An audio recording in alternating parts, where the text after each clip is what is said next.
Okay, we've been kind of leading up to this as we've gone through a lot of our different forms and things and working with clients and things over the past week or two. But today we're going to get into the substance of the residential purchase agreement and also the buyer representation and broker compensation agreement. And actually, I'm going to kind of reverse the way we talked about this today. I was going to do the purchase agreement first, but I decided to go to what we refer to affectionately as the BRBC, Buyer Representation and Broker Compensation Agreement.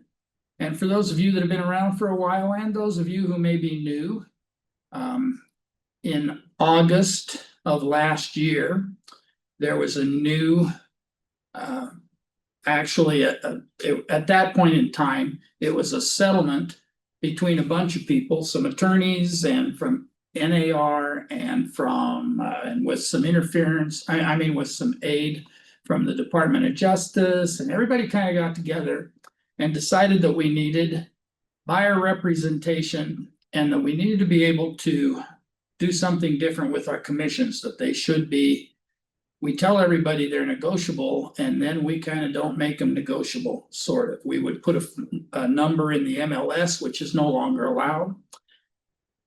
So now we're relying upon this, and they went about this for two reasons. One is because there were lots of disputes and things regarding buyer representation. And so they wanted to come up with a form. And when I say they, I'm talking about a culmination of NAR and CAR. And actually in January, a year ago, not this January, but January 24, the legislator for the state of California came up with and actually made a law that we had to have buyer representation and broker compensation as a separate thing. So it's actually a California law at this point in time. It has been passed. It went past the governor's desk, and it is actually in effect. It kind of started the whole process a year ago, and it takes them a while to get legislation going as they vote and don't vote and everything else. But out of all of that came a requirement for a buyer representation and broker compensation agreement. Now we're going to go through this briefly before we get to the RPA, because it is an important part of the RPA. So you can see here, I've highlighted some areas like I always do, but date prepared, and this one was done in March. And the buyer is this person here, and the broker is C21 Masters, Terry Ryan. And this is the terms of the representation. So terms is always made up of two or three things. They're made up of time, terms, and compensation, actually. And so one of the first things they address here is time. So what is that representation period? Well, you can see on here that I highlighted not to exceed 3 months. Now that doesn't mean that you can't extend it.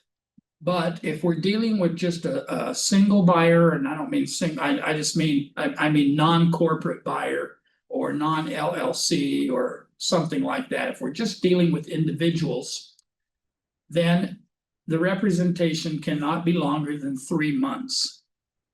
At the end of that 3 months, you can get it extended for another 3 months if you want to, but it has to be in increments of 3 months or less. It can't be more than that, because people need that built-in escape clause, so to speak. If Terry Ryan from C21 Masters is not doing a great job of representation, then those buyers that signed that at one time, they deserve an escape clause that doesn't go on for the rest of their life. We also had a lot of people, before this came out, they were having representation periods that were basically endless. And maybe not totally endless, but I mean, if you buy any property in the next year, then I get paid on it. I don't care if you write it with somebody else or not, but I just need to tie you up for a year or 2 years or whatever. And so they had to make some adjustments to make sure that that wasn't an option.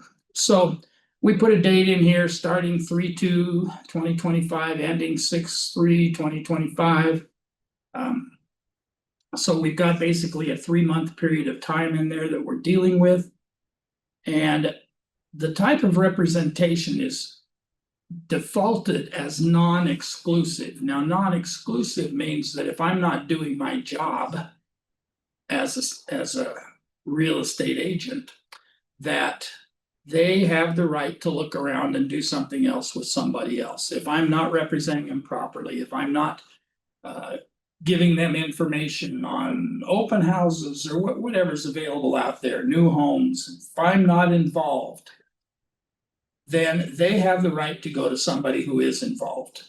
Now, we're going to talk about involvement here in just a second, but for now, let's leave it at that. You have non-exclusive or you have exclusive.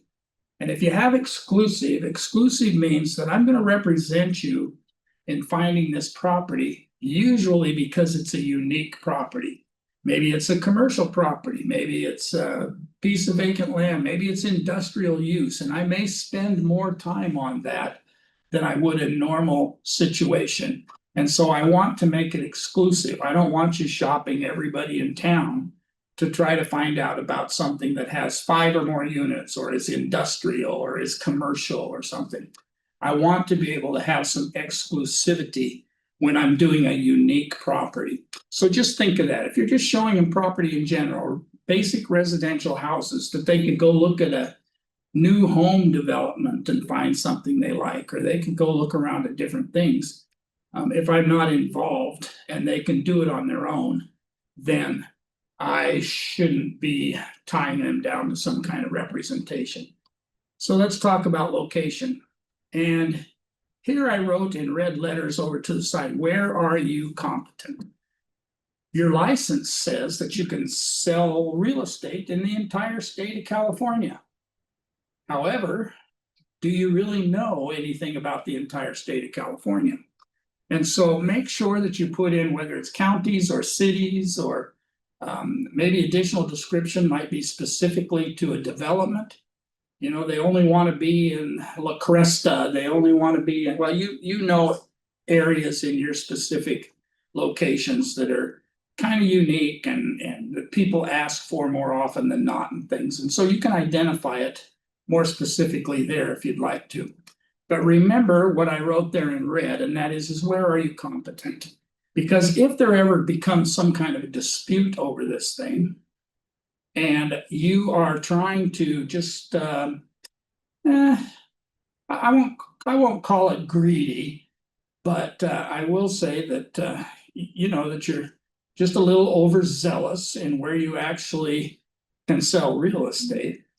And are you willing to make the drive 150 miles or 200 miles or anything like that to show them property or to go through the purchasing process or anything? So where are you competent?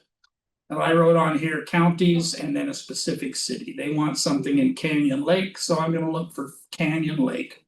And I know Canyon Lake, so I feel comfortable doing that. I am competent to sell there. And I am your best representative for that area, so I don't mind doing that. Or you can, they may have looked on the internet, you know that surveys say that 82% of people start their home search on the internet. And we all know where to search things on the internet. We can search Zillow, we can search Redfin, we can search realtor.com, we can search, and the number is endless. There's probably 200 or 300 sites out there where you can search specifically properties. And so from there, 2 o'clock in the morning, I'm poking around because I can't sleep.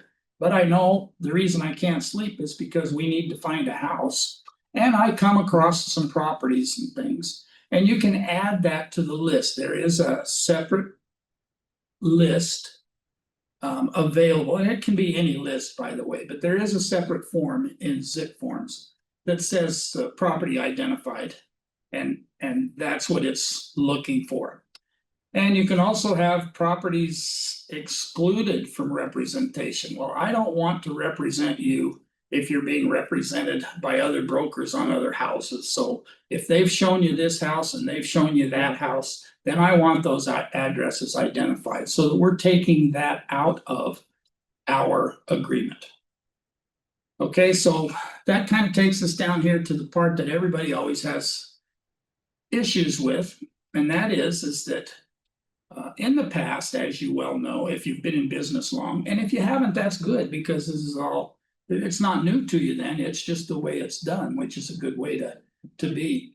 But for those of you that were in business at a time when the MLS used to be able to advertise a percentage that you were going to give to the cooperating broker if they sold the house for you, if you listed it and they sold it, or if they listed it and you sold it, then they would put a number in there, and that number might be, who knows, 5, 6, 7%.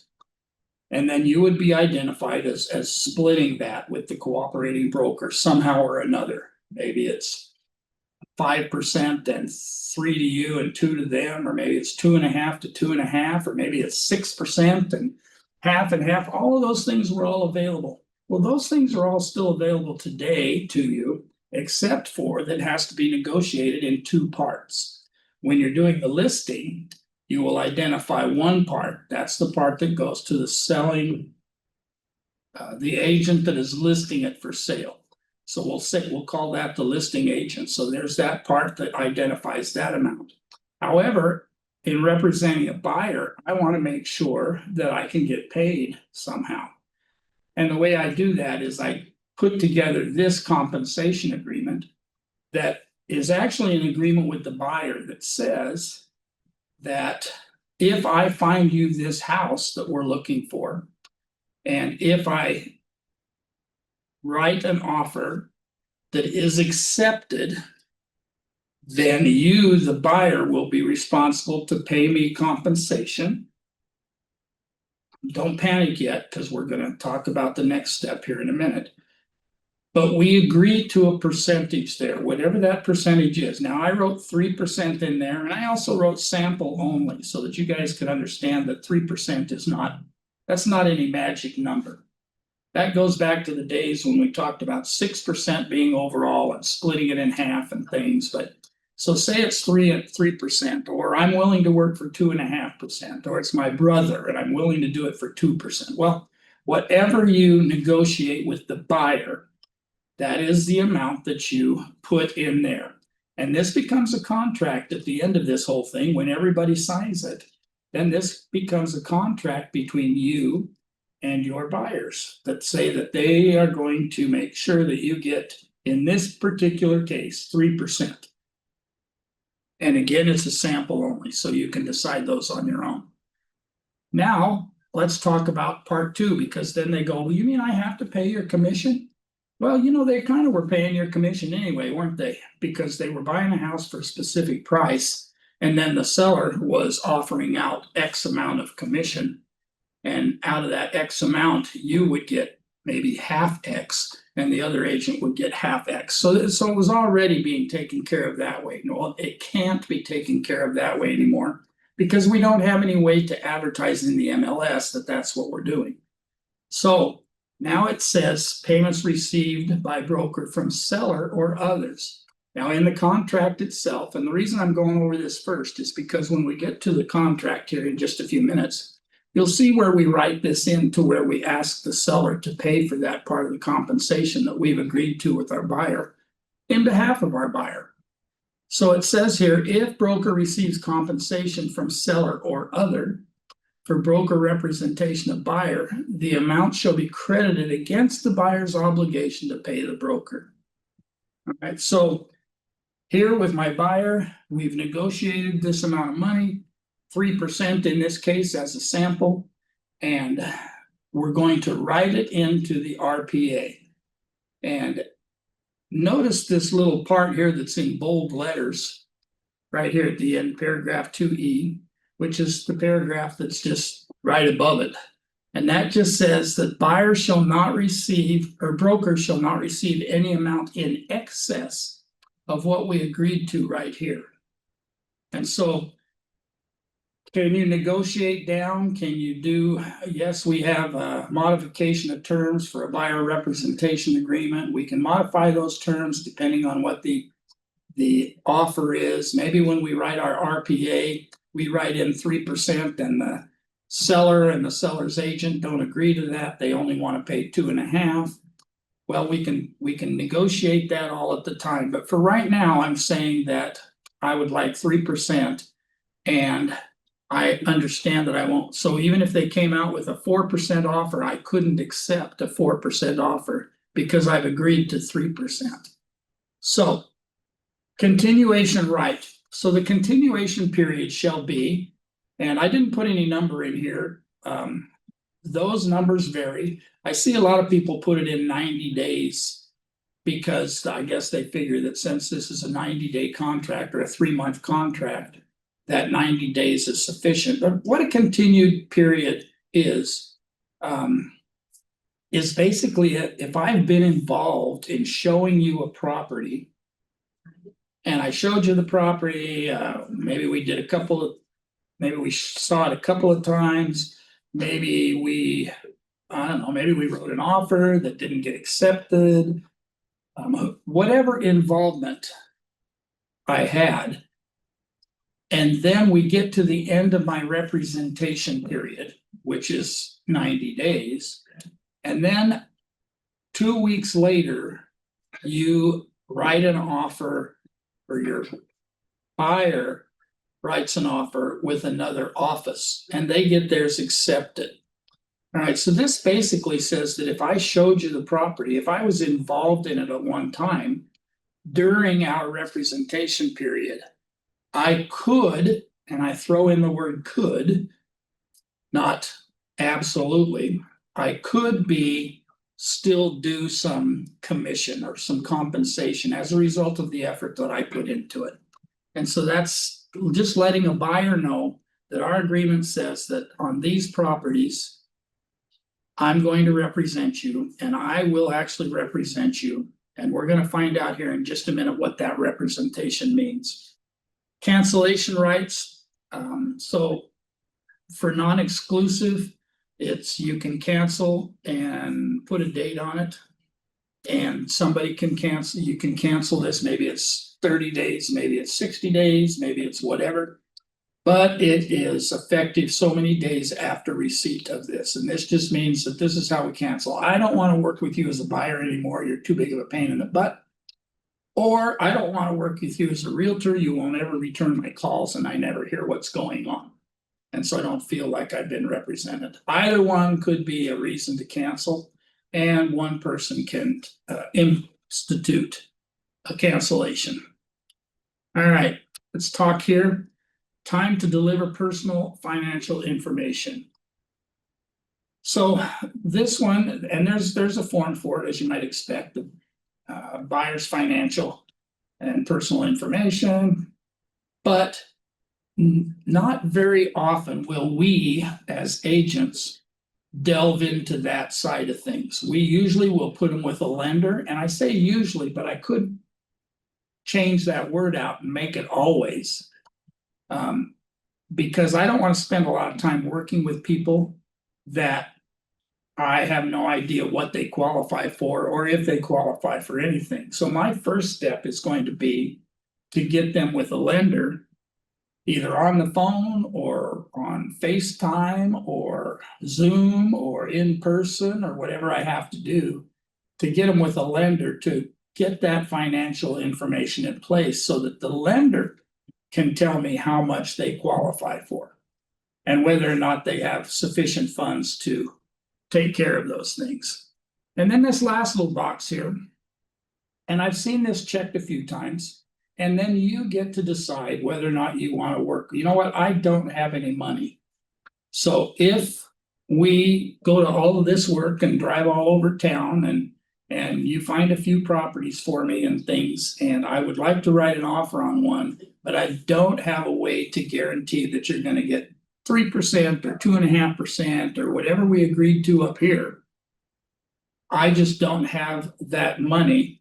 And you explain to them that actually your direction is going to be to ask the seller to pay for that when we do the residential purchase agreement. And they still say, well, I just don't feel comfortable signing anything, knowing that the potential for me to have to pay things exists. And I don't have any way to come up with 3% of a $400,000 house.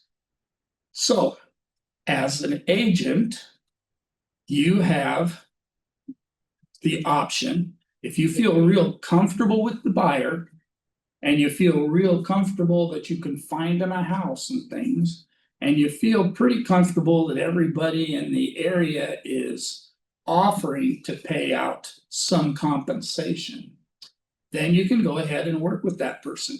If you don't want to, if you don't feel comfortable about any of those things, then you can just let them know at that time, well, I hope that you can find somebody that can work for you under those conditions, but I just don't have the time or the energy or whatever to risk not being able to be paid. You make those decisions. You're part of this trend. This contract is between you and a buyer.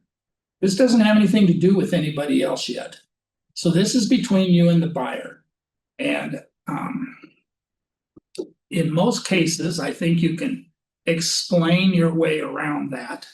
If they need extra help understanding it, we have a BCA. Where is it located? All right, well, anyway, it's in the forms, and basically it's a compensation. It's an explanation of the compensations. It's a couple of pages long, and it explains the different methods that can be used to pay out compensation so that everybody who works on this deal has a chance to get paid on this deal. And you can certainly give them that. You can read through it with them. You can let them read it and get back to you, whatever you want to do, but you get to make that decision. If they say, I don't have sufficient funds, you can still work with them if you want to, if you're willing to risk that time, if you feel good about the houses that you're going to be able to find for them because the inventory is flush, or if you feel good about the chance of you getting paid by the seller, then you're in good shape. Here's the form. I was looking the wrong direction. BCA, Broker Compensation Advisory. And that's a couple of pages long, talks about the different ways that compensation could be paid. It may help your buyer understand a little bit more how it works, and that they would have a chance to do it even if they don't have money to pay the broker. All right, so now from here on, so this is our grid, right? We refer to this as the grid because it's all in boxes and squares and triangles and rectangles and whatever. And then here's an explanation on any of those things. I would encourage you, and we're going to go over a couple of them, but I would encourage you to touch on these things with the buyer when you're filling this out.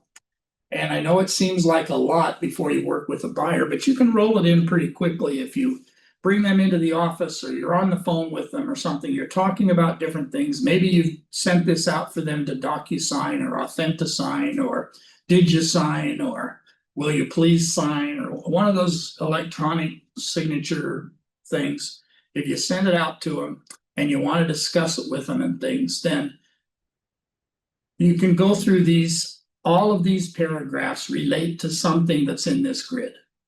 Okay, so it's not hidden or anything else. This is what this means. Here's the non-exclusive representation. Here's exclusive representation. So here's the one I wanted to talk about for a minute, broker involvement. And I put on there, were you involved? And put a question mark on there. But here's what broker involvement is. And when you sign this contract, or when both of you sign this contract, and now you are under contract, then these are the things that are expected from the broker. You're the broker. So buyer physically entered and was shown the property by the broker. That's pretty involved, isn't it? When you get out there and you actually walk them through the door and walk them around and say, here's a bedroom and here's a kitchen, in case they didn't know.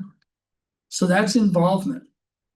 Broker showed the property virtually, right? So virtually counts, but let me explain a little bit about virtually counts. And that is you have clients sometimes that live out of the area and they want to know if you can send them pictures or if you can send them something so that they can see the property. You know, here I found the ideal property. Here's a video. I'm going to walk through with my magic phone and I'm gonna take videos of the whole house. Here's the living room, here's the kitchen, look at the way it looks out over the backyard and the swimming pool and whatever.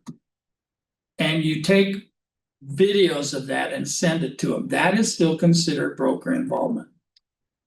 This next one would be pretty obvious, it seems, but broker submitted to seller a signed written offer from the buyer to acquire the property. All right, so, and notice on here it says to acquire, lease, exchange, or obtain. So it's not just buy. You also do one of these things if you're showing property for a lease or some other thing that's going on. So buyer or broker performed a market analysis related to the property or reviewed the property specific documents and or disclosures with the buyer. So you've actually done a market analysis, you've actually gone over the documents and things with them, you've gone over disclosures, you've gone over natural hazards, you've gone over all those things, so you know what it is and they know what it is, and you've actually spent some time doing that. The property was introduced to buyer by broker or one for which broker acted on buyer's behalf. All right, so that's kind of a summary of what it says above. However, and this is an important part, however, merely sending buyer a list of properties shall not be deemed broker involvement without documented action on the part of the broker, analyzing or evaluating or specifically assisting the buyer.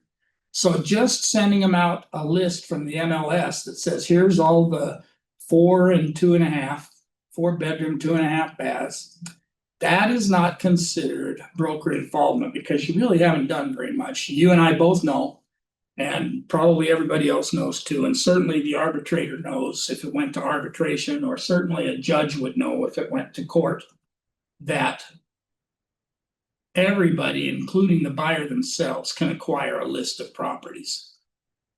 So just presenting them with a list is not considered.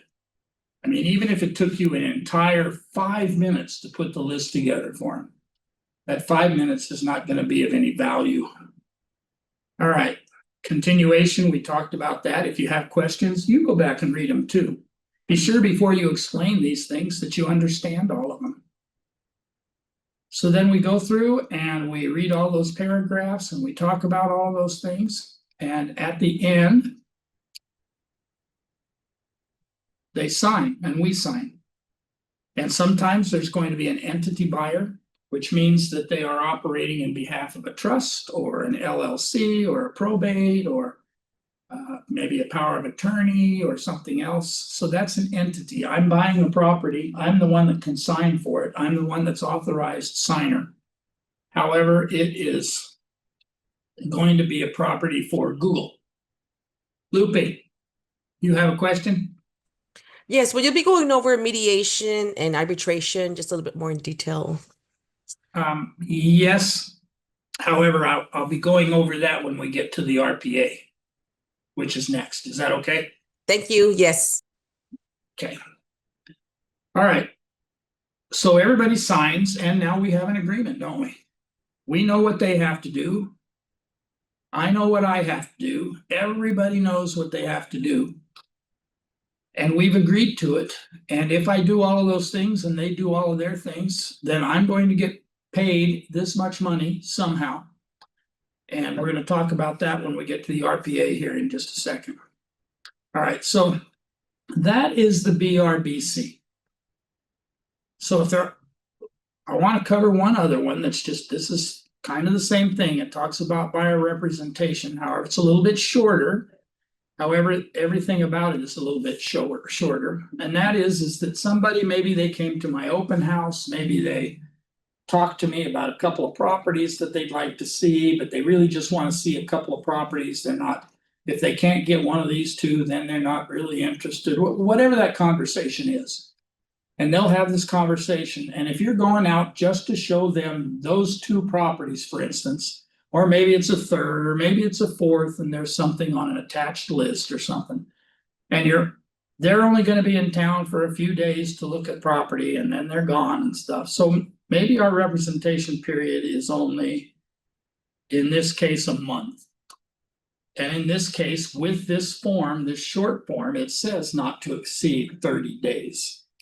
So if we're going to go longer than 30 days, I need to do the BRBC because that gives me a representation period of 90 days, where this one only gives us 30.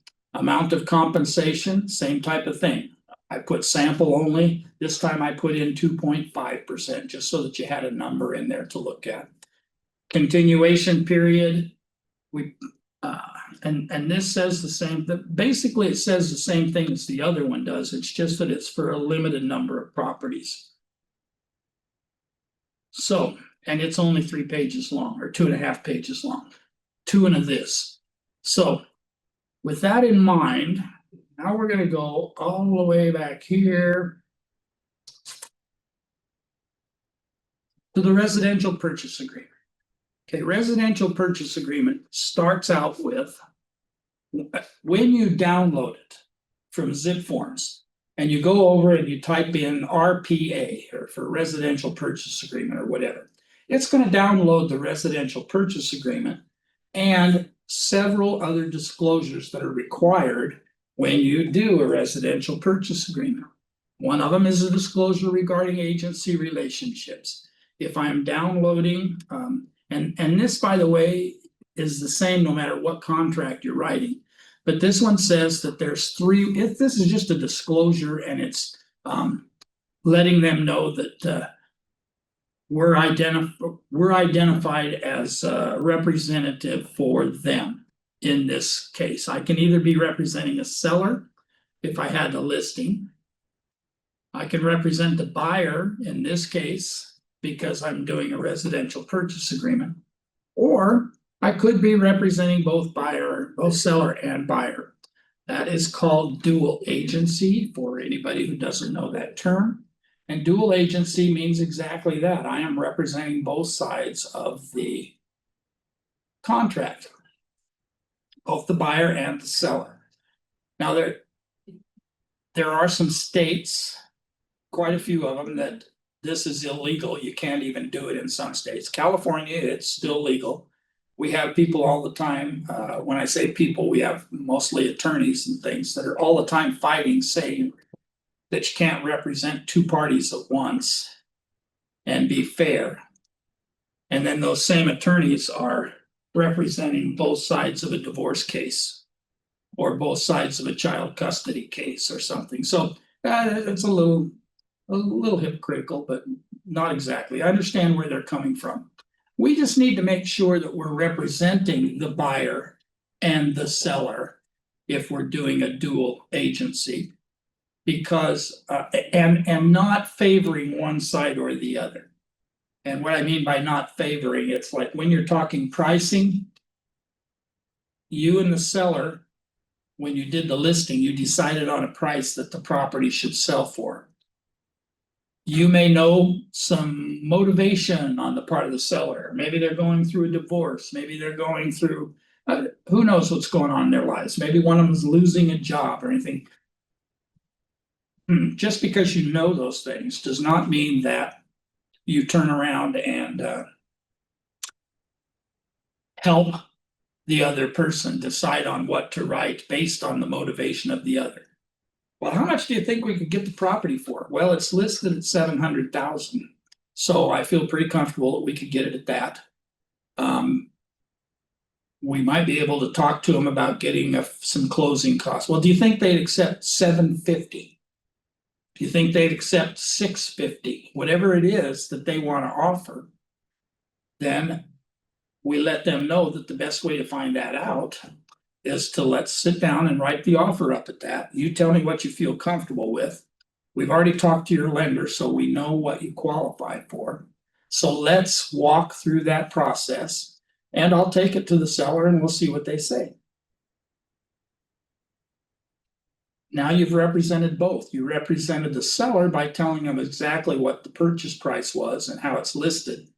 And you've represented the buyer by letting them write an offer that they feel comfortable with and they know they can qualify for. And now we'll just go back to the seller and see if those 2 numbers come together. And if you represent it from that way, from that thought, from that idea, then you're representing everybody fairly. If you start negotiating outside of what your boundaries are, which is what the seller wants and what the buyer will pay, those are your boundaries. If you start negotiating outside of those, then you are not representing the seller or the buyer, you're representing yourself. You want to get a deal in. This is two sides. I get double the commission. Yay, yay, yay. It's a win-win-win. Unfortunately, all the wins are for me. Right? So you need to make sure that that's not the direction you're going. You're not working for you. You are working for the consummation of a sale and a transaction. So how do I best represent my seller? That's by telling the buyer everything I know that the seller has allowed me to talk about. And how do I best represent the buyer? By going to the seller with the strongest offer that I can for my buyer and know ahead of time what they qualify for. All right, this is an explanation of all that stuff and all the codes and everything else, and we don't have to sign that. We don't have to do, we used to have to sign that and fill it out, but we don't anymore. We just have to make it available to them. All right, so let's talk about the biggie today. So this is California Residential Purchase Agreement and joint escrow instructions. Now that in and of itself is an important statement because escrow is only going to work inside the boundaries of the fully executed contract. So they're only going to try to put together and close on exactly what you've told them here. So here's an offer that was prepared March 2nd, 2025.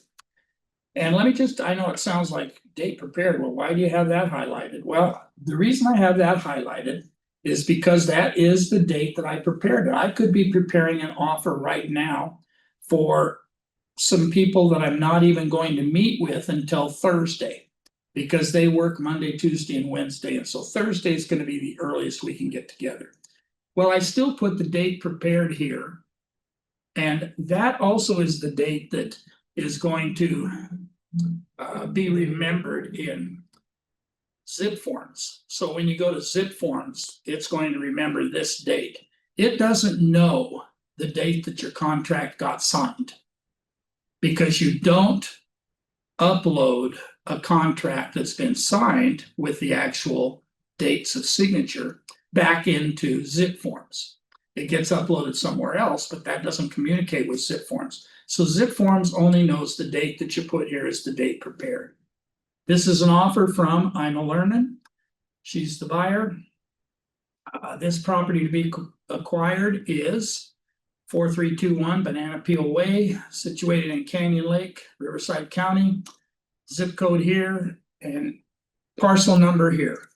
A parcel number is easy to find out where it's from, but it's critical to a contract.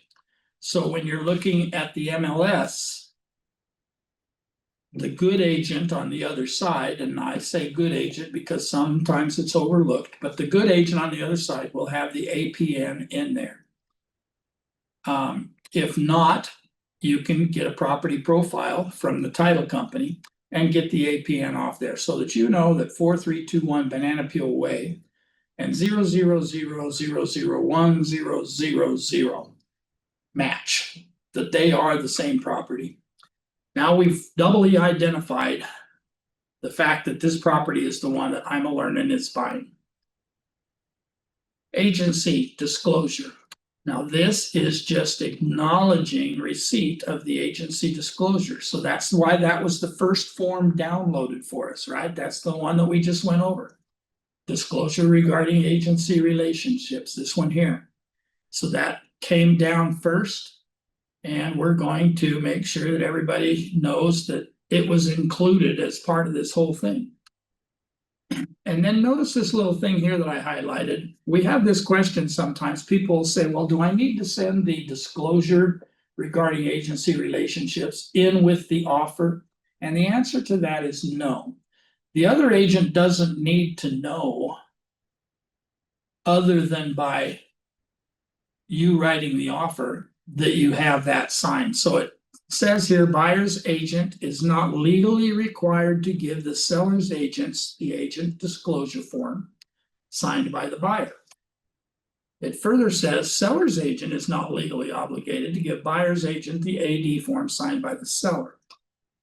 Now, the agency disclosure form is signed by, if you remember, it's signed by you, the broker, and the person buying the property, or in some cases, the person selling the property.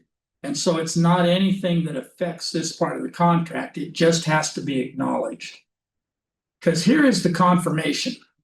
Seller's broker firm, Century 21 Masters, less agent, and their license number, Century 21 Masters, Terry Ryan, all of our license numbers. And notice on here that less agent is one agent and Terry Ryan is another, but both the buyer and seller are checked on both. And the reason for that is that Century 21 Masters is actually the broker representing everything. So regardless of the fact that we have two agents within Century 21 Masters, Century 21 Masters is the overriding broker for this sale, which means that we are representing both the buyer and the seller as dual agents. And I hope that makes sense to you. If I had Coldwell Banker on here, less agent from Coldwell Banker, then we would be representing, this one would be representing the seller and I would be representing the buyer. But I wanted to put it in this way so that we just remembered that that's the way it is. That's the way it goes. All right. Potentially competing buyers and sellers. The parties each acknowledge receipt. And this is another one of the forms that automatically gets downloaded when you download the residential purchase agreement. Lupe, you have another question? Or is your hand still up from before? Okay. So PRBS, possible representation of more than one buyer or seller. Well, how can I represent more than one buyer or seller? Well, it's pretty easy. You have properties that are maybe 4-bedroom, 2-bath properties, and you have 2 or 3 listings like that. You'd like that, right? Okay, so you may be representing more sellers of a similar property. You also may be representing more buyers of that specific property, because if I come across a good property and I'm looking for 4 bedrooms, 2.5 baths, and maybe I have 2 or 3 clients that are looking for that type of property. Am I going to be the one to pick and choose who gets to see it and who doesn't? No, I want to show all 3 of them. Weren't you the guy here with the couple yesterday? Oh yeah, that was me. Yes, that's okay. Anyway, everybody understands that more than one person could be represented here at one time. I don't have to just pick and choose out of my 3 possible buyers which one to show this property to. I'll show it to everybody involved or everybody that I think it fits. So the possibility for me to be working with more than one buyer or seller on a single property exists. All right, now we get down to the terms. Again, we refer to this as the grid because of all the rectangles and squares and boxes and everything else.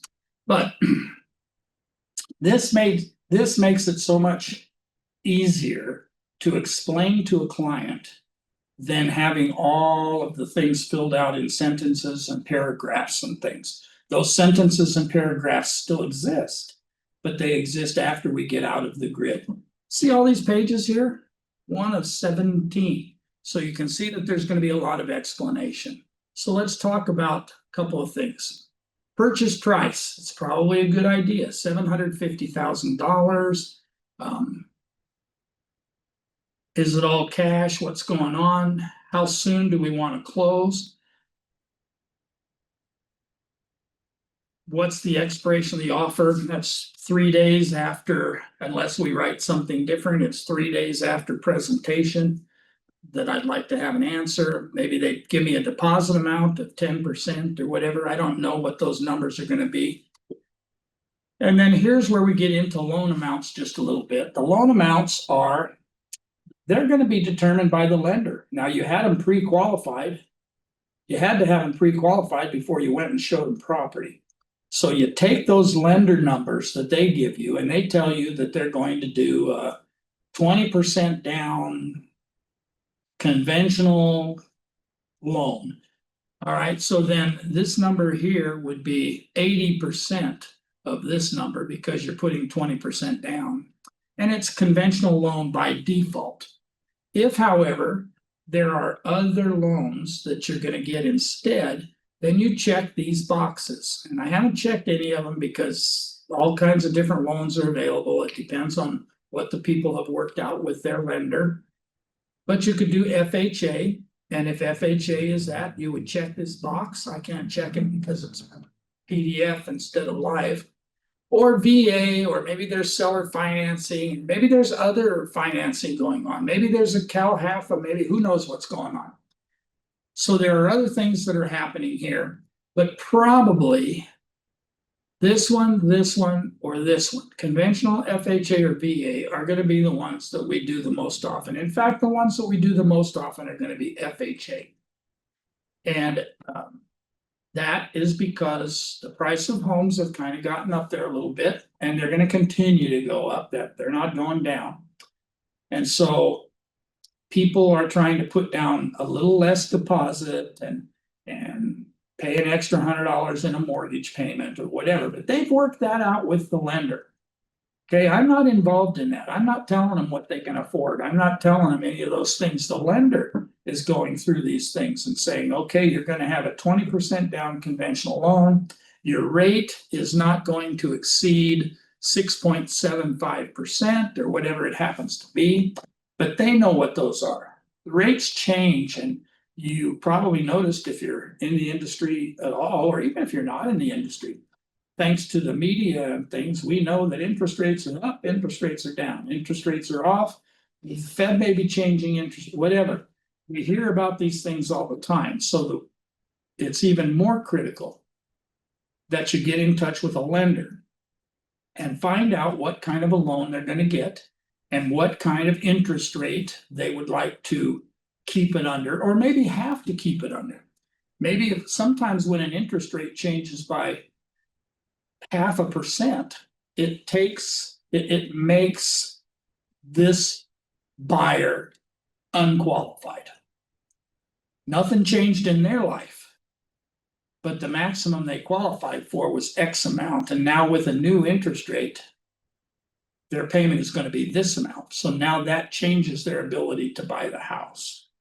So we may wanna put a fixed rate, we may put a rate on there based on what the lender told us. And maybe the buyer's going to pay some points, maybe they're willing to pay 1 point to obtain the rate above.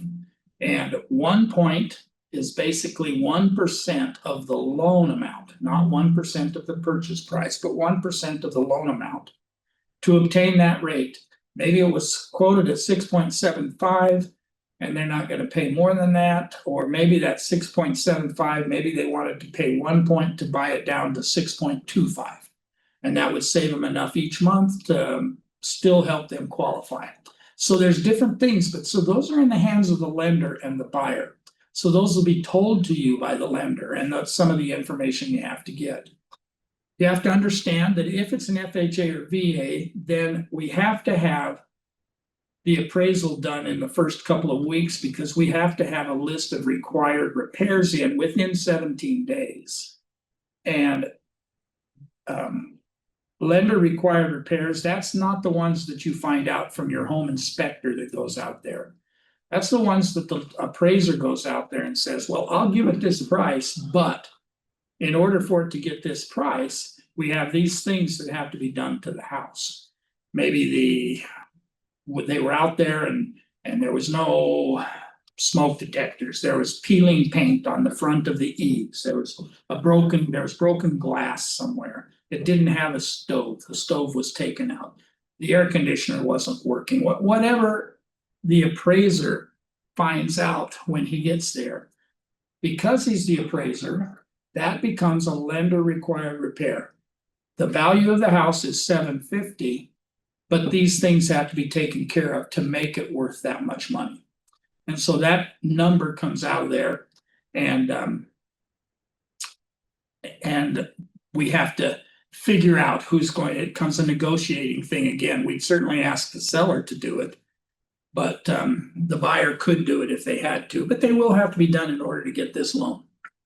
Additional financed amounts, so maybe they're getting two loans. Maybe they wanted to do 20% down on this one, but they are going to have an additional loan through some government-sponsored entity, one of the GSEs, they call them. They're things like CalHAFA or CHAPTA, or maybe it's a down payment assistance program or something else that they're applying for in a particular county, for a particular city, whatever it is. So if there's additional financing being done to accomplish this, then we have to make sure that it's noted here. Now, where do we get that information? We get that information from the lender. The lender's the one that went through their entire application, and they verified employment, and they checked credit, and they did this and they did that. They did all the things they were supposed to do. And they say that this is the best way for us to put together something for these people. And those are the numbers that get written in these two squares. And there's as many different write-ins in these things as there are people. Almost, probably not quite, but almost. Because there's a lot of different ways that people can qualify. And then here, occupancy type, it just wants to know, are you a primary? That's what's defaulted. That means you're going to live there. Or a secondary, is it a second home? Or is it an investment property? And there's a difference between all of those. A secondary home is going to be a home that you live in for a good part of the year. And, maybe like we have a lot of people in our neck of the woods in Southern California that come down from Canada or Montana or, some of Idaho, some of the northern states. They come down during the winter. And they spend the winter in Southern California, where the average temperature hovers around 70. And then they go back home in May, and they stay there until about October or November again, when the weather gets bad. So that's a secondary home. An investment property is one that you're going to use as a rental. Maybe it's a VRBO, maybe it's just passive income, and you're just going to have a renter in there all the time. Whatever that is, that's an investment property. But all of those numbers are going to come down, and they're going to give you a total purchase price of $750. That number will match because it automatically does this. You don't have to do any of these calculations. You just have to plug in numbers.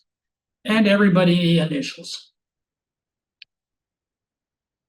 So the next thing we have here, this is page 2, and it right at the very top, it says seller's credit to buyer. So we're asking the seller to pay $10,000 worth of my buyer's closing costs. And those are closing costs that are determined by, again, the lender. The lender's going to tell you that they need some help with their costs. And so we're going to ask the we're going to ask the seller to pay for those on behalf of the seller. And we have other terms on there that might be included, but notice that it says on here does not include buyer broker compensation. Okay, so we're not addressing that yet. We haven't even talked about what we agreed to with the buyer as far as buying this property goes or anything. So now we go to G3, all important, says seller's payment for buyer's obligation to compensate buyer's broker. So that buyer representation broker compensation agreement that we filled out a few minutes ago came up with a number, and we are asking the seller to pay for that buyer's obligation there. Now, in this case, I wrote in 2.5 just to show you that things could vary. Just because you put 3 on that buyer representation thing doesn't mean that 3 is going to be what the seller will pay. Maybe I've already talked with the listing agent, and he says that the seller will pay a maximum of 2.5%. Maybe they have advertised that they can't advertise it in the MLS, but maybe they have advertised that in some other form of advertising, and maybe that's on Zillow or something, because that other agent said that they would pay that much, whatever that case may be. So anyway, the bottom line is that that number will come again as part of the negotiation. We're asking the seller to pay 2.5% of the final purchase price in this case. And buyer affirmatively represents at the time this offer is made, buyer has a written agreement with buyer's broker. Okay, what's that written agreement? That written agreement is the BRBC that we just filled out, right? That doesn't change.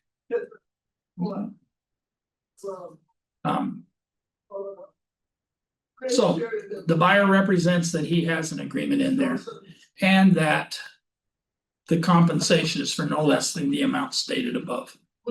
So this is what we're asking for. This is what's there. Here we go to the POF. That's proof of funds. Now, the proof of funds in most cases is a combination of things, but if it's all cash, then hang on just a second. Can you just ask if there's a chance that you can go over?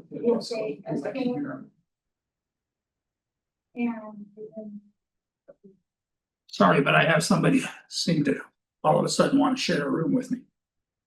Anyway, verification of cash. Now, most of the time when you write an offer, it is it's a good idea to verify from the buyer that they have enough funds to close. Do they have enough funds to do everything that they need to? Do they have enough for their down payment? Do they have enough for their closing costs? Do they have enough for all of those fees? And they would provide a bank statement, or they would provide a maybe it's maybe they're getting an IRA account. Maybe they've got some kind of a retirement account that they're going to cash in or something like that. And so those kind of things are proof of funds. Now, they can give us a bank statement and just black out the account number, because I know everybody worries about that, which is worth worrying about. But they leave their name and the balance on the same page. They make sure that their name and the balance required to take care of whatever their financial responsibility is on there, but cross out the account number. Black it out with a permanent marker or something that can't be changed and things. And then at least you know that they have money to close the escrow. Not if you're going to talk to people. The second person in a row that's tried to break into my room. All right. So we want to make sure that the money is there. We also want to make sure that we have this, and we've talked about this twice now so far. This will be the third time, and that is to have somebody pre-qualify with a lender. So here's what we have. They're either pre-qualified or they're pre-approved, or maybe they're fully underwritten pre-approval. Now, obviously, fully underwritten pre-approval or pre-approval, those are the best two things to have. Pre-qualification is okay. It at least means that they've talked with a lender. However, it does not mean that the lender has had time yet to verify everything. They looked at it, they pulled a credit report, and so they got a basic thing. They says people have a 700 FICO or 700 credit score, and that they work. Well, they haven't verified that they're still working. They haven't verified yet that they have checks coming in today. They haven't verified that maybe they're a VA person and needed DD 214 eligibility paper from the VA and things. So there's other things that have to be done. So it's not to that point when they do a pre-approval, but fully underwritten means that they've done all of that, and that the only thing that we need to have a clear to close is going to be a property that appraises for enough money, and that those things are taken care of. So we've got the people taken care of with our underwritten pre-approval, but then we're going to solidify the approval when we get the information from the title company that shows that the title is clear and we get information from the employers that say that the people are still working there, and we get information. So there's an accumulation of information. VOE, like verification of employment, is called. And anyway, those kind of things are done so that we can get a fully underwritten pre-approval. All right, we have an opportunity. Now we're looking at the property again for just a minute. It's kind of a weird place to put this in here. I don't mind saying that, even though this is being recorded, and CAR might call me and holler at me, but that's okay. But it seems like a weird place to put the final verification of condition.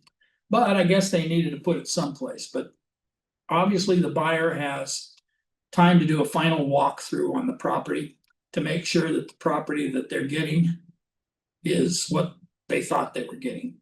And you sometimes laugh at that and say, well, what do you mean by that? Well, I've seen more than one property in my life where by the time they moved everything out of it and things, it wasn't quite the way it was supposed to be. I've seen ones that once they went into escrow, they decided to quit paying the pool guy. And so now the pool was kind of green and tingy and stuff instead of sparkly and clear and all that kind of thing. So things can happen. So they get a 5-day prior to close of escrow, and 5 days is not a magic number. It could be different days than that. Maybe 5 isn't convenient, but 3 is, or 7 is, or something like that. The important thing is that they have time to get in there sometime before they sign all their final loan documents and everything closes escrow, and then the sellers move out of town. And now we do a final verification of condition the same day we hand them the keys. And by then, if we want anything done, it's 80% of the time too late, because once the people have closed, they feel good about it and they're gone. So we need to kind of get those things done in a timely manner. Assignment request, I'm not going to spend a lot of time on that today, but basically there is an assignment request. This just says that if you're going to assign the title to somebody else during escrow, for instance, you're working your way through escrow, maybe you're an investor and you bought a property and you're going to work on cleaning it up and things like that, but you're not even going to hold title for it. It's just going to automatically transfer to this guy who's buying it from you, which is all okay. It requires more detail than we need to go into right now. But if somebody comes to you and says that we're going to assign that, it has to be done in the first 17 days because everybody has to know about it, including the lender. All right, so here's our loans. So we have some contingencies. Now, what contingency means that it has to be done before you close escrow. I mean, that's the idea of it. Are they done sometimes without everything being done? Yes, unfortunately, probably half the time we run into problems with those. But the loan contingency is the first thing that's on here. Now notice I wrote in red letters over here, business days. It says that we have 17 days for this contingency to be removed. But 17 days in the eyes of a lender or in the eyes of a bank or something are not the same as 17 days in the eyes of a termite guy or a home inspector or something, or other realtors. But a lender is probably going to be closed on a Sunday, possibly closed on a Saturday. So the bottom line on that is it's 17 business days for them. Appraisal and most of these others here, as you can see that I wrote and drew a line down, are calendar days. So calendar days are the way it falls on the calendar. This one was written on March 2nd. And so that means that by March, 19th, these things should all be done. That gave them their time to investigate the property. It gave them time for additional access to make sure that the paint was right and the blinds were in place. Gave them enough time to acquire insurance. And by the way, insurance is something that if you put a house in escrow, you need to jump on insurance right off the bat, because insurance it's not being renewed for everybody. They've redrawn some perimeters based on where there were some fires this year. And every time there's a fire in an area, not only does that area get impacted, but they have a radius that they go out around the outside and they say, okay, well, you were within, I know a lot of people this past year that were impacted, not because they were part of the fire, but because now the radius outside of the fire lines is expanded. Because the fire went out this far, so we have to go out that far to protect ourselves insurance wise. And so they've increased that size. I know there are people in several fire areas that they've just widened, and now some insurance companies won't even write in that area anymore. You can get insurance pretty much on any property. The only thing is that there's a part where the insurance company will stop and California Care has to take over. And those are two different applications and two different premiums. And so you need to get that tied down right off the bat. Make sure that you get to review all the seller documents. That's all when you're doing the listing, and you do transfer disclosure statements and seller property questionnaires and all those different forms that the seller has to fill out when they're listing property. You have to get those to the buyer, and they have 17 days to review all of those. Preliminary title report, that comes from the title company. That is something that we need to, and that will come, but that'll come quick. That usually comes in the first maybe 4 or 5 days after escrow is opened. And in the preliminary title report, the things that you have to look for and the things that the buyer should be signing off on is knowing exactly where his property lines are. And, a good portion of the time, they already know that because they're in a development, and the development has fences and things. And so you know that your property line is within the fences. But a lot of times we're selling properties that are kind of rural, and I don't mean that it's farmland somewhere, but we're on hillsides, and we're in foothills, and we're in canyons and things. And so it's a little bit harder to determine exactly where your property line runs. And so we look at the preliminary title report to find out where the base point is. And then from there, we can go 200 feet in that direction, 700 feet in that direction, and 200 feet in that direction. And we can figure out, as a buyer and as a buyer's agent, we can figure out where their property lines are. Sometimes they're fenced, sometimes they're not. We have lots of hillside properties around Southern California that you can just see little white PVC pipe stakes stuck in the ground. Those are surveyor stakes. They've surveyed that property, and there's one corner, and there's another corner, and here's another corner. So the preliminary title report will help us identify those things. It'll also help us identify encroachments or easements that are on the property. And almost every property has an easement of some kind, and they are utility easements. There are easements to get electricity to it. There are easements to get water and sewer, maybe. There are easements to get gas. Well, whatever it is, there's an easement across part of the property. It's important for a buyer to know that, because if a buyer has a desire to build a barn that's going to be permanent and things, he needs to know where the easements are, so that barn is not built on top of an easement. If they want to put in a pool, it's a good idea to know where the easements are. Well, that was exactly where we were going to put our pool. Do we have a big enough property that we can put it somewhere else, or do we have to not buy it because we can't have a pool? So decisions need to be made based on the preliminary title report. It also tells us one other thing as an agent, and also as a buyer or a seller, but it says that it talks about the liens that are on the property. Well, I want to know what liens are on the property, right? If I'm buying it, I want to know if sometimes we've had, over the last few years, we've had solar liens pop up that somebody didn't think to tell us about to start out with. And so, or we've had solar leases that pop up and things. We've had tax liens. We've had custody liens. We've had mechanics liens. We've had different things pop up.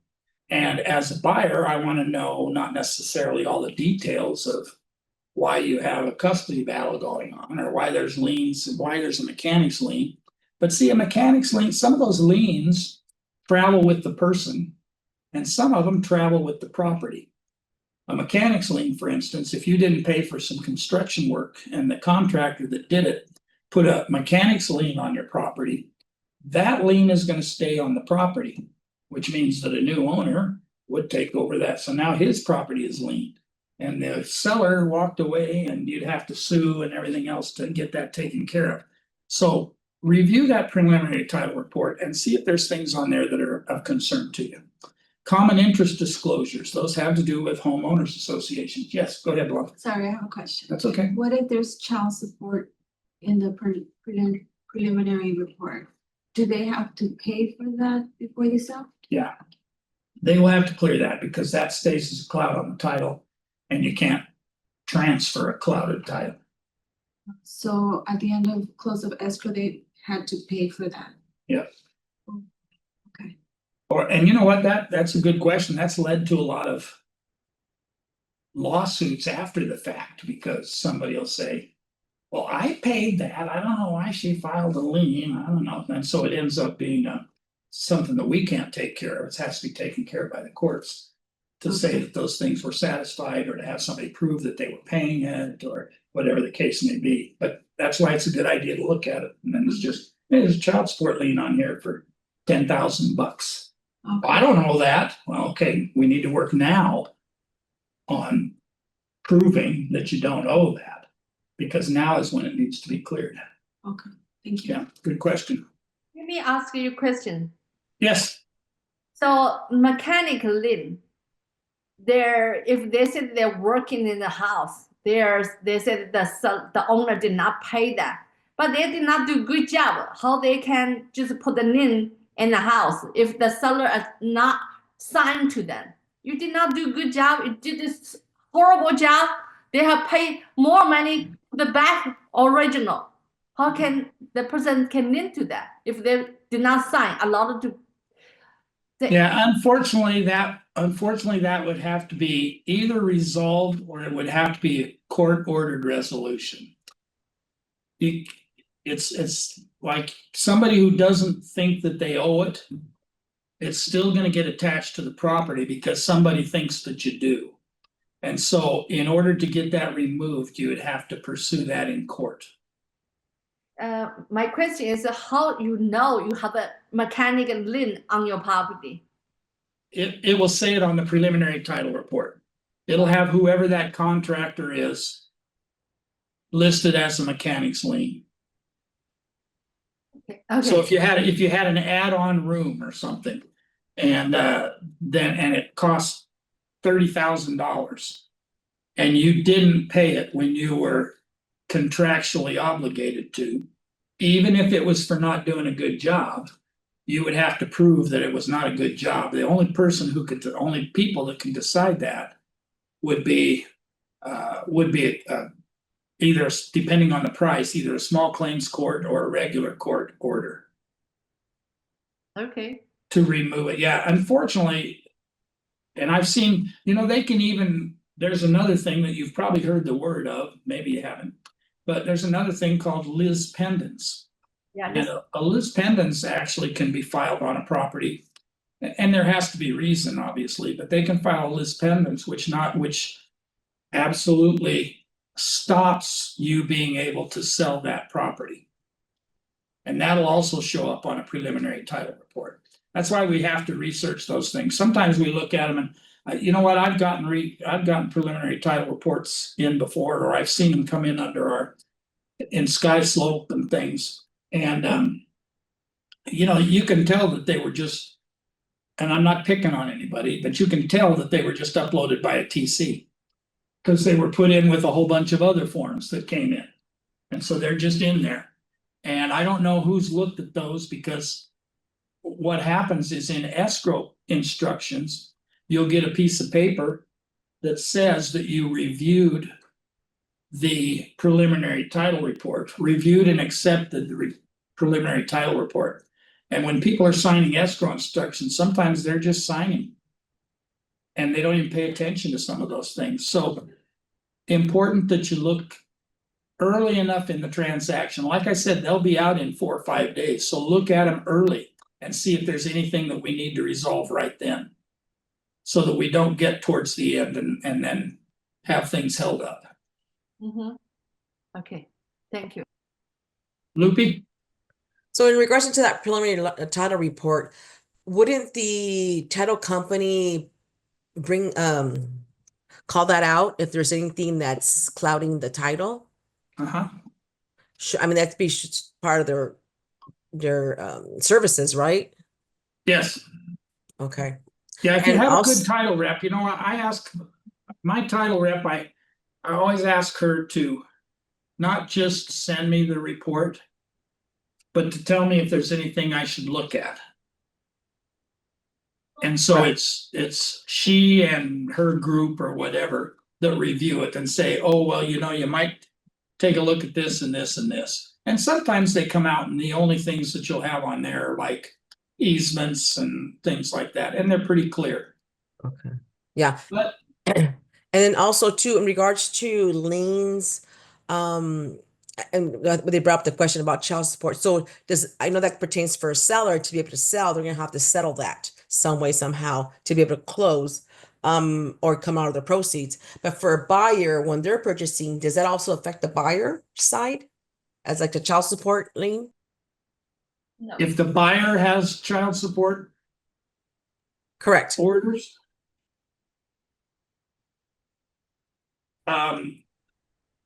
Because you do okay, this, that's do a the good same- question. I think I understand. So there's two, and we're gonna hit on this in just a second as we go through the contract, because there are two different title reports that are pulled. One of them is, where are we? Let's see. Maybe it's here. Okay. So here's an owner's title insurance policy. And that's the preliminary title report. And that is pulled for every property. And that's the one we were just discussing. But you notice below that, there's a buyer's title insurance policy that's paid for by the buyer. And those things are pulled up by the lender. So the lender reviews the buyer's title policy. We don't get a copy of that. The lenders get a copy of it. And then the lender reviews it to find out whether or not the buyer has things that are outstanding that he didn't bother to tell him about. There's also something in escrow that the buyer signs. It's the Yes. statement of facts or something like that. Yeah.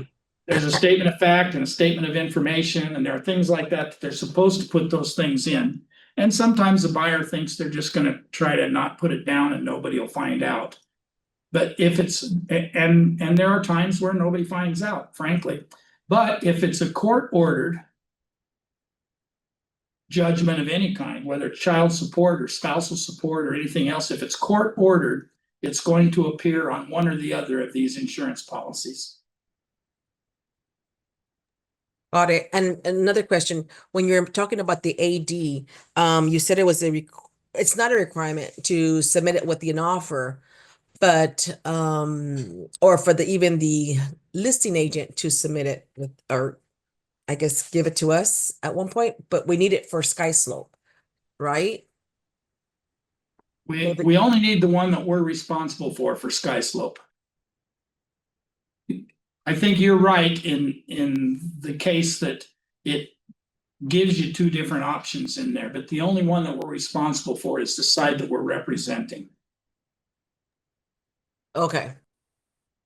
Thank you. You're welcome. Okay, where did we leave off?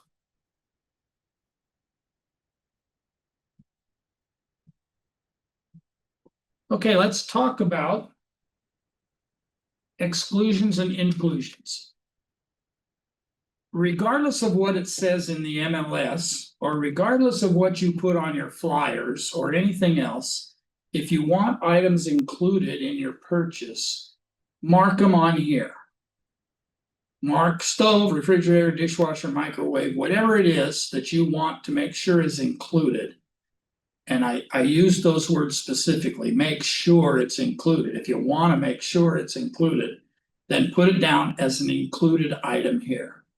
If there are items that you want excluded, and those excluded items, I don't know what those are. I've seen it come across where somebody didn't want a kids fort. guess they didn't have any kids at home and they didn't have grandkids coming over to play or whatever the case is, so they had this big fort that they wanted removed. So they put it down as an excluded item. I've had people put down spa, you know, or above ground hot tub or something, because they didn't want that. They weren't going to use it, and so they put it down as an excluded item. And so if you have items specifically that you want included or specifically that you want excluded, be sure and mark them on the contract, because regardless of what anything else says, this is a contract. The others are just identifying things. I've had people before that said, you know what, there was a fountain in the front yard when we bought the house and now it's gone. Well, did you include it? Was it affixed, or was it just a loose fountain in the front yard? Was it just a, you know, who knows what the case may be, but unless it is physically attached, and I don't mean by an extension cord or by a, you know, a piece of wire or something. I'm talking about something that's a rock solid. You have to replace something there because something, when you move it, something's going to be missing. Anyway, so if you want things taken out, put them in excluded. If you want things included, check them off in these boxes, or you have a lot of empty ones that you can add things to. Allocation of costs, natural hazard disclosure. That's the NHD. That's the one that talks about the property. Is it in a fire zone? Is it in a high fire zone? Is it in a flood zone? Is it in a 100-year floodplain? Is it in a liquefaction area? That's where it's built on sand and they worry about it with earthquakes and things. Is it any of those things? And if it's any of those things, then we know, and the seller will provide it. And the seller actually agrees to provide that when they do the listing agreement. And we'll show you that when we get to the listing agreement. Okay, Fortress Fire, wildfire disclosure. It depends on what comes out on your property ID, which is this one here, your NHD. That's the property identifiers. It'll tell you what kind of fire zone it's in and whether any of these other forms are needed. And so if they are, then obviously we include them. If there's nothing going on with fire, if it's not in a high fire or a very high fire zone or anything, then that's not a big deal. Okay, so other reports and allocations. So maybe I'm on a piece of property out somewhere in the middle of nowhere, and it has a septic system. Well, if I see in the MLS that it's on septic or that it's not on sewer, then I want a septic certification if I'm representing my buyer correctly. And that septic certification is not just a septic inspection, it's a certification. I want to make sure that it's working now and that it's going to work in the near future. And I wrote over here just in this little, whatever, this little box that they leave for me to write in, I guess, I don't know. But if you have a septic, you should get a certification. And so just make note of that. Same thing with, and I could have put it on here, but I didn't. But same thing if you have a well, right? And see, I identified septic certification in here, even though this only says report. I want a certification. I want to make sure that it's working, not that it just, I don't want a report that says it's not working, because that doesn't do me any good. I want one that says that it's certified to work. Same thing with a well. Maybe I would write well certification in here also. And the well certification would be it would identify productivity of the water. It would give me whether or not there were chemical imbalances or anything that I had to be concerned about. So we talk about different things. Smoke alarms, carbon monoxide detectors, water heater bracing, all of those things paid for by the seller. If you're in a county or city or anything that has some, and you have to know these about your own cities, but if you have anything that is a point of sale inspection or a report that's needed by the city. I know we have some cities that San Diego, for instance, has because of water conservation and things, they have some government investigations regarding low flow toilets, 1.5 gallon toilet tank, or raindrop showers or things like that. They have identifying things that they do. And different cities and different counties are different. So make sure you know about those. How do I find out about those? Well, the way to find out about those is to get on the city or the county, depending on what you're involved in, the city or the county websites, and do a search for government required point of sale. And it will have things that you have to do or don't have to do. We don't have a lot of them, especially depending on the county, but there are some. And so it's a good idea to know about those ahead of time. Some people just go ahead and check that anyway. And then it becomes the seller's responsibility to get the reports or inspections done. And some people don't check them or they agree to split the cost or whatever. Those are all options. Escrow fee. I always like to check each to pay their own fees. You know, when you tell people that they're paying their own fees, they feel pretty comfortable. When you put it in there, if you check both, I've seen people put both and then they put 50-50. And then the final settlement statement comes out and it's not 50-50, it's 53-47 or something because the buyer had to pay more because they had notary fees or whatever. And they have a comment, and then somebody says, well, it's 50-50, so we should have 1,600 on both of them. I shouldn't have to pay more. Well, but that's because you checked 50-50. So don't put it in as 50-50 or half or any of that. Check it as each to pay their own. And then everybody usually feels fairly comfortable with that. Owner's title insurance, we just covered that a minute ago. The seller will pay for the owner's title and the buyer will pay for the buyer's. Transfer taxes, cities and counties are different. Again, know the county that you're working in, know the city that you're working in, and know whether or not they have any transfer fees or anything. They probably won't have transfer tax. They may have transfer fees that are involved. And find out what those numbers are if you need to, if you're representing a seller. If you're representing a buyer, just ask the seller to pay for them and see what they say. HOA disclosures, we ask the seller to provide those. See, that's not even an option where you write buyer or seller. The reason is because a buyer wouldn't have option to them yet. You go in there and say, well, I'm buying the house or the condo over on such and such, or the townhome over on such and such. And they wouldn't just automatically believe you. You'd probably have to go to them with a signed contract in order to even get any information. So preparing disclosures and things, that comes from the seller. Then the certification fee, that's usually going to require a buyer going to the HOA and talking to them or filling out some kind of an application because there's an HOA fee and they have to have enough money and income coming in to take care of those things. And so that's up to the buyer to take care of. And then any transfer fees, usually ask the seller to pay for it, but there could be some weird fees that's highlighted over here. Seller shall pay for a separate HOA move out fee, buyer shall pay for separate move-in fee, applies separately billed and itemized. So it basically can be dealt with any way that you want to. Kind of depends on what your offer is. If you're doing a low ball offer, you may not want to beat everybody up for fees. If you're writing a reasonable offer, then it's not unreasonable to have the seller pay some of those fees. Private transfer fees, I'm not going to go through that right now. There aren't that many of them around, but what they have to do with is they have to do with developments that needed help initially to put in curbs and sidewalks and lights and chirping birds and all of those kind of things that they want to make their development nice and things. So if there are other fees and costs that you've been told about, then gives you a couple of blanks here to fill it out. Home warranty plan chosen by buyer. Remember that. Chosen by buyer. So the fact that the seller's paying for it doesn't mean that the seller gets to decide what kind of a home protection plan to put on it. They only agree to pay this amount towards it.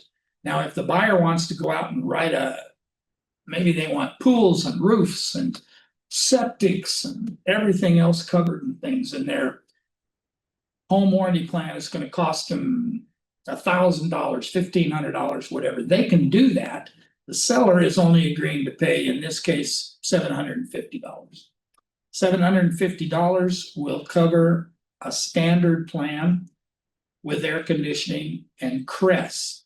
And Cress is a special plan that 2 or 3 of the home warranty companies have that basically will cover you for 13 months instead of 12, and will, more importantly, cover you up to $5,000 worth of your deductible if you get drug into court over some of the items that don't work or haven't worked or won't work or whatever.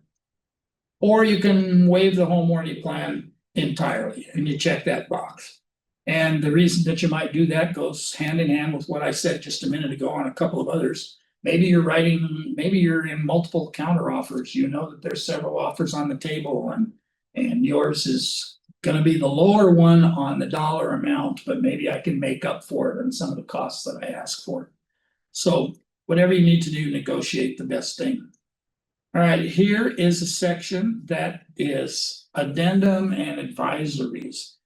And we add these depending on what's going on, and without going through each of them individually, because we actually do that in a different training class because it takes a while. But like the first one there, it says tenant occupied property addendum, TOPA. And basically, if there are tenants in place right now, when I'm buying the house, then I need to have some disclosure that tells me tenants are in the house. And then I can decide as a buyer, I can decide the disposition. Maybe I want to kick them out because I want to live in it. Maybe I want to kick them out because I want my mom to live in it. Maybe I want to keep it as a rental, and so I'm willing to talk to you about possibly renegotiating the lease. Whatever the case is, this just lets people know that there's a tenant occupied and there has to be some resolution. Same thing with probate.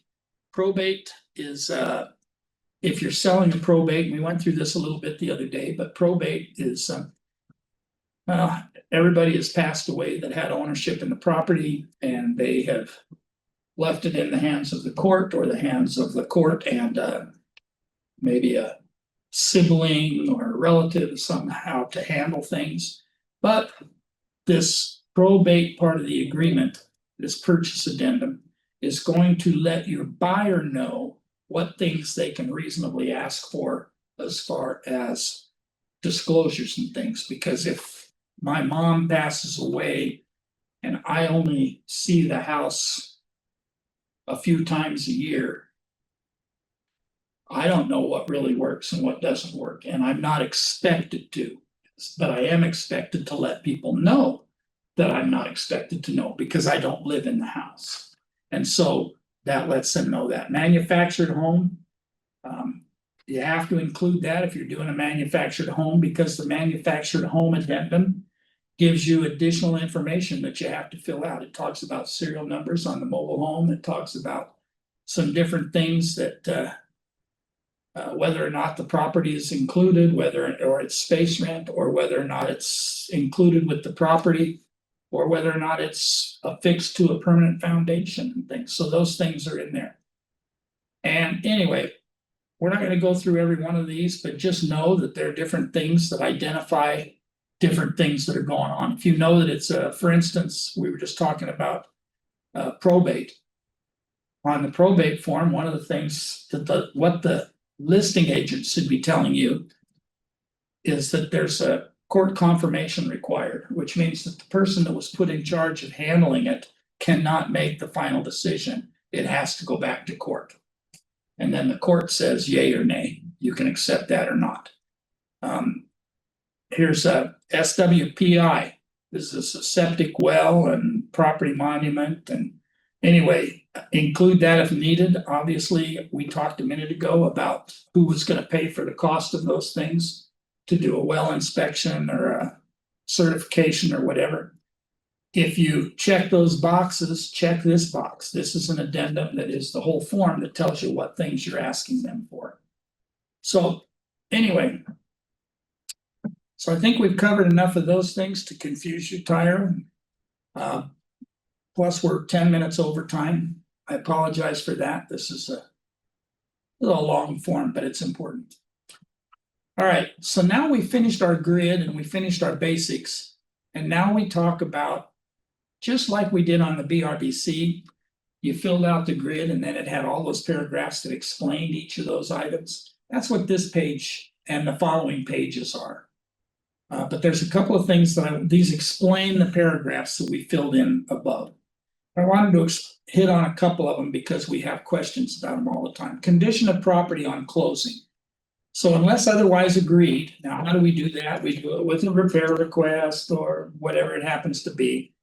The property shall be delivered as is. People always have this question, well, what does as is mean? Well, here, this is kind of a description. As is in its present physical condition as of the date of acceptance. So if it had green grass, the grass can't be dead. If it has a sparkling pool and spa, it can't be growing frogs now. If we have, windows that work, the windows need to work. If we have doors that work, we need doors that work.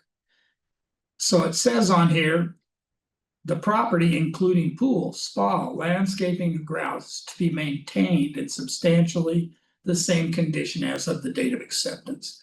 All right, and you have to be realistic about that a little bit. Now we have summer and winter here, kind of.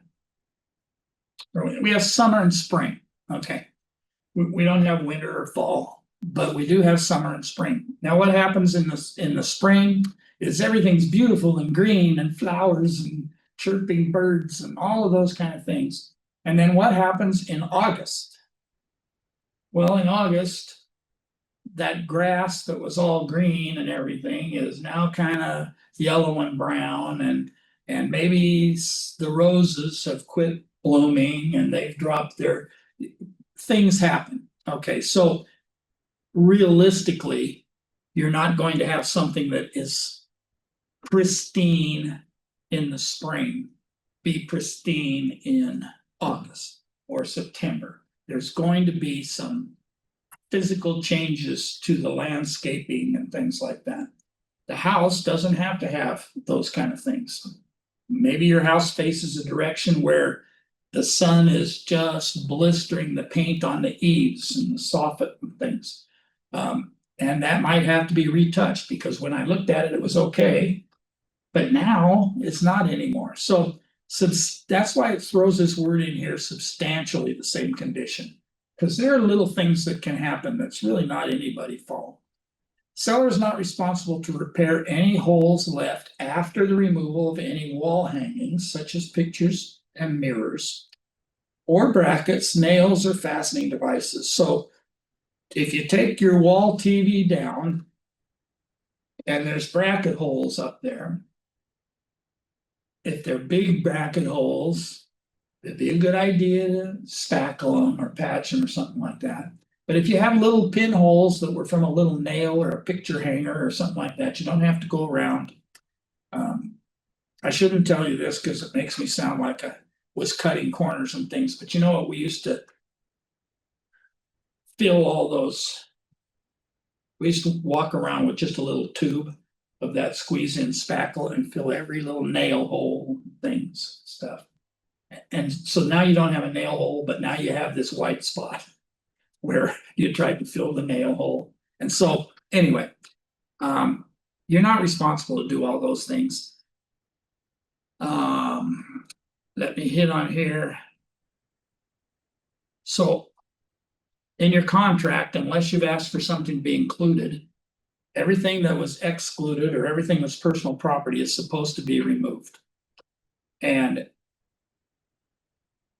here it says that when possession delivered to buyer, all items shall be deemed abandoned. So if you have items in there, then they're deemed to be abandoned. If I move into the house and they left some stuff in there, it's not up to me to store them for 18 days in my garage or anything else. They're abandoned because the house closed. They were supposed to have everything out. I may give the other agent one last call to say, you've got some stuff still in the living room, but it's considered abandoned and you can get them removed. Now, who's going to pay for that? I don't know. That's probably something will be discussed with agents and things to see how that's taken care of, because the other agent was supposed to make sure it was taken care of. Buyer is strongly advised to conduct investigations of the property in order to determine the condition. So before, after, 5 days before, all of those things, that's why you're doing all of those. All right. I'm gonna skip down here. We're well over time right now. Got 2 last things. We have a couple of things. Remember that solar power systems now have a form, and it's called solar. It's kind of cool. Finally, they named a form after what it actually is. So it's actually solar, and it is a form that is a questionnaire in it. You should be asking for that.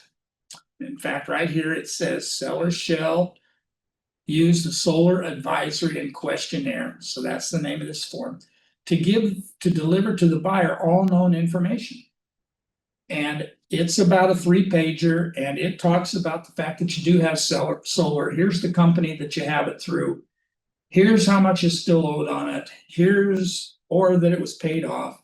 Here's the leasing information. Here's the contact information for the company. We have 12 years left on the lease, whatever it happens to be, so that the new buyer can either negotiate those things into the cost or make those determinations early enough to see what they want and what they don't want. Balconies and stairways. This is supposed to be brand new on January of 2025. However, they extended it until January of 2026. So basically you have through the rest of this year. But basically it says for properties with any building containing 3 or more dwelling units with elevated balconies, stairways, seller shall within the time specified in the paragraph deliver the wood balcony addendum. Now what the addendum does is it explains that by January of 2026, you have to have them inspected.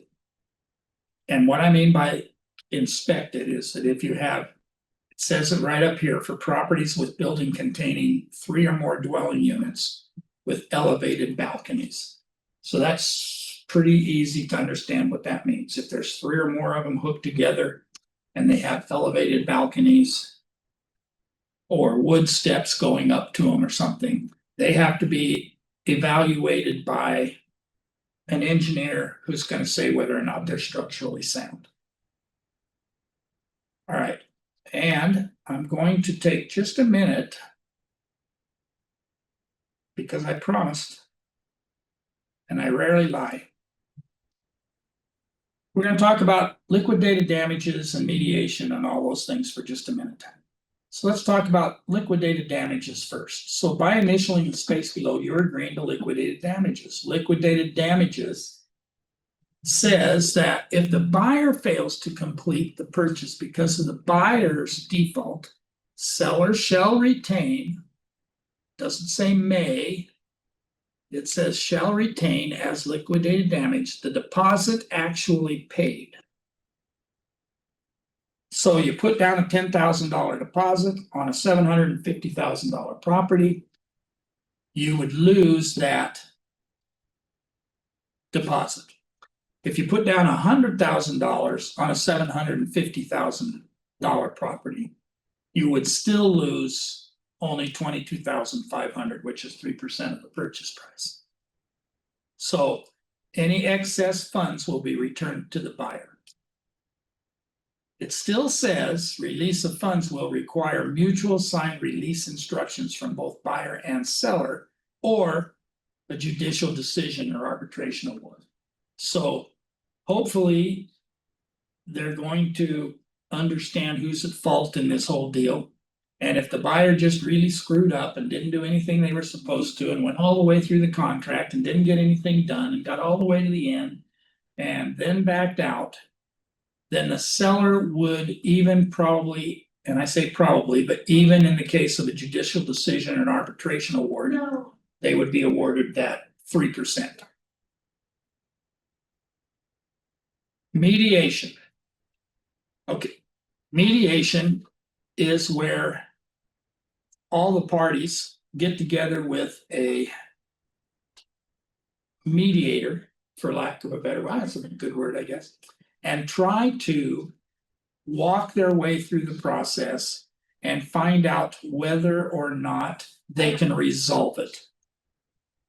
Okay, I had to pay this, you had to do this, you didn't do this, so I had to do that, now I had to do this because you had, and everybody talks about their side. And there is a disinterested third party. And there are people that do mediation. You can apply through it through the local associations. And there are people that do, or you can go to this mediation, consumermediation.org. And you can get people that don't know you and they don't know what's going on with the deal or anything else. And you have the right to talk with them. You have to notify everybody that you're going to go to mediation. There will be a date established. And you can involve an attorney if you want to, if you think you need one. If you don't think you need one, you don't have to have one. We've mediated a lot of deals, a lot of disputes and things on our own with the help of Randy, the broker or something, and he'll get with us and we'll walk our way through it. And so there are ways to do that. Yes, Loopy. Is there any cost to this mediation, arbitration? Yes and yes. And mediation is the cost of it kind of depends on whether or not there's attorney's fees and things assigned. Just to do mediation itself, you can apply for mediation, and just to submit and apply for it, there's no charge right up front. On arbitration, there is a charge up front that you pay, and that's $500. And that's whichever party is applying for the arbitration, that's the party who pays the money up front. They may get that back once the arbitrator hears everything and makes a decision. Then he may say, okay, you owe this person that much money plus a refund of the $500. And sometimes you can even owe attorney's fees on the other person's behalf. So yes, there are charges, but it's not like a dollar amount that's an easy dollar. It's probably the cheapest way to go, mediation. So $500 is a total for arbitration? No, $500 is that's what it costs you to apply for arbitration. Then you still have to pay whatever the court decides once you're in there. Yeah, whatever you're responsible for. Yeah, But- what but you're responsible for, and maybe attorney's fees or things like that. attorneys will be involved in the arbitration? It can be, it does not have to be. Got it. And then notice on here the arbitration, and we just kind of covered that real briefly, but arbitration is kind of like the next step.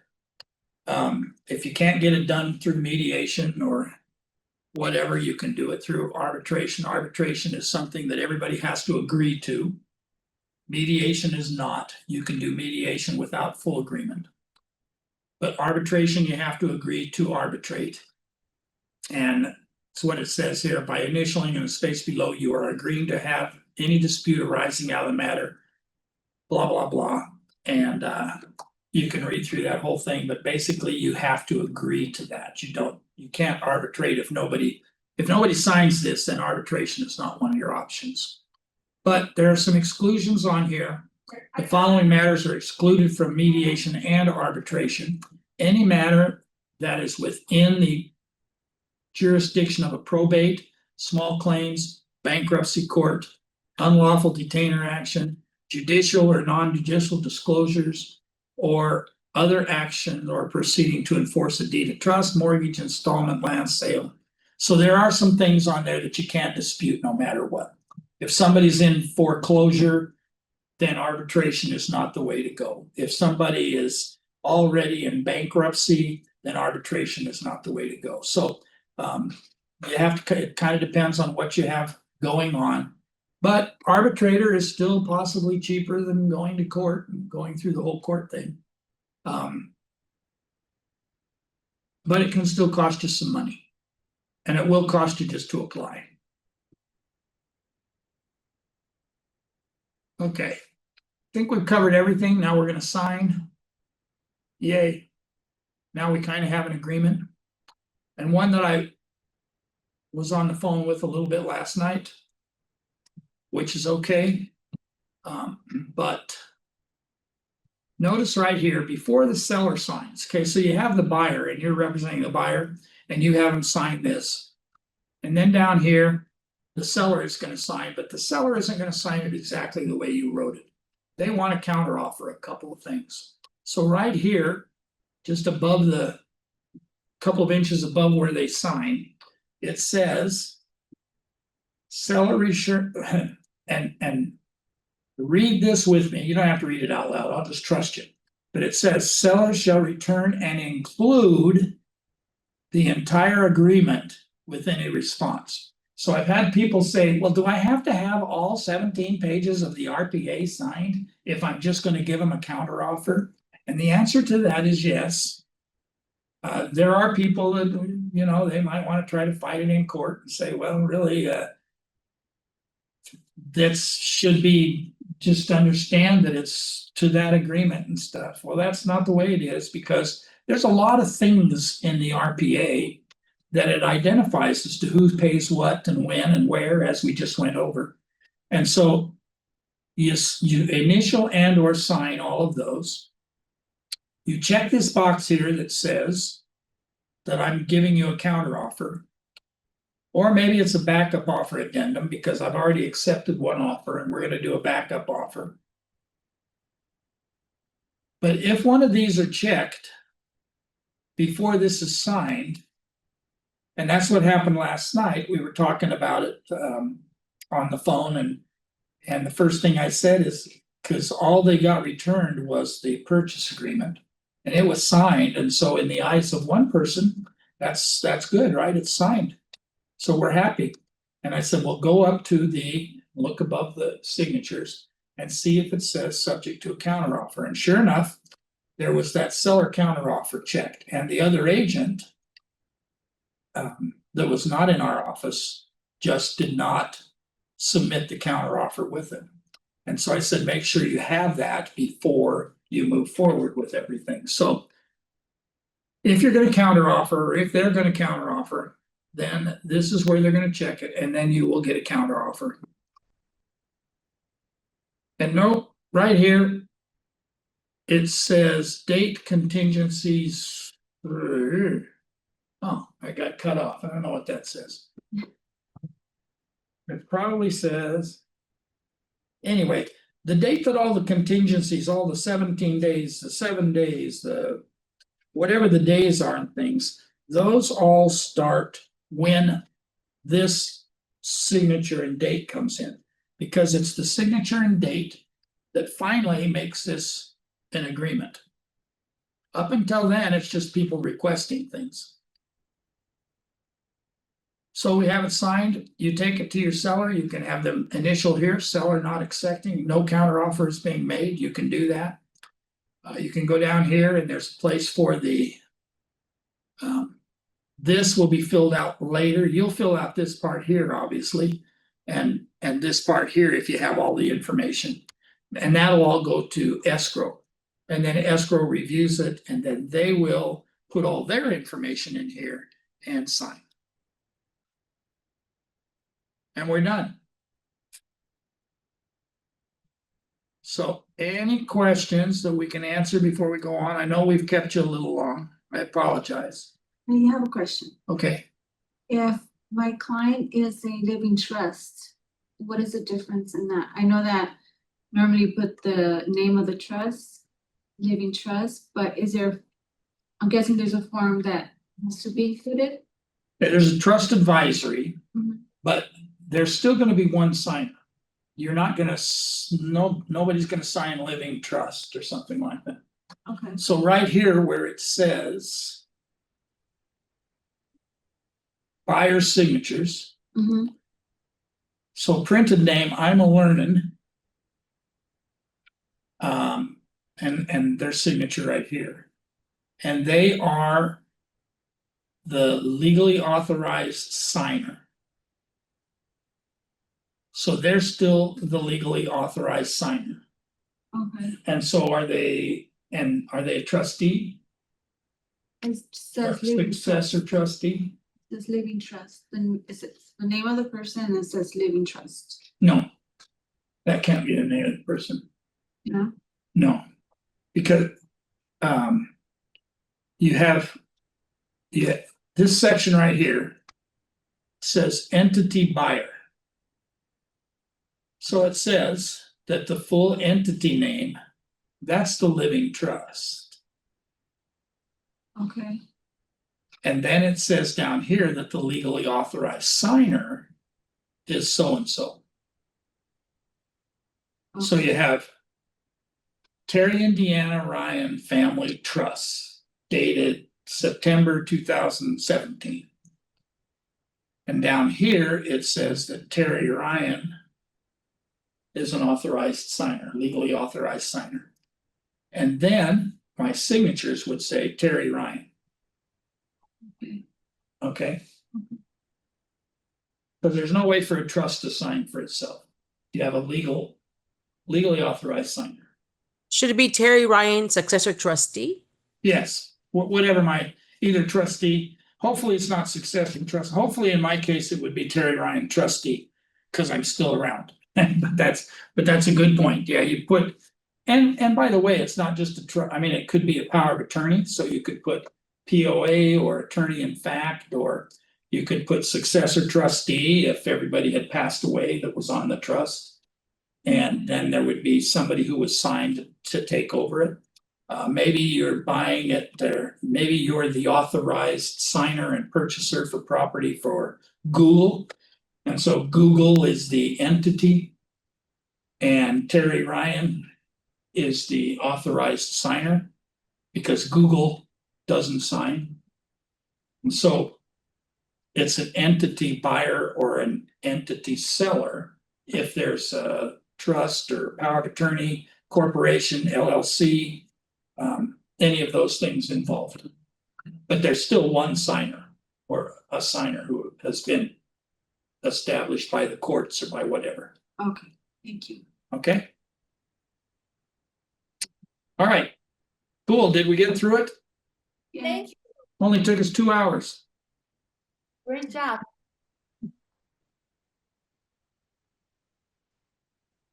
We made it through just in time for lunch, right? yay. We always started. It's okay, everybody. I hope it helped and go about the rest of your day. Call if you have questions. I'm around. Thank you, Terry. Thank You're you. welcome. Thanks for joining me. Thanks, Terry. Of course.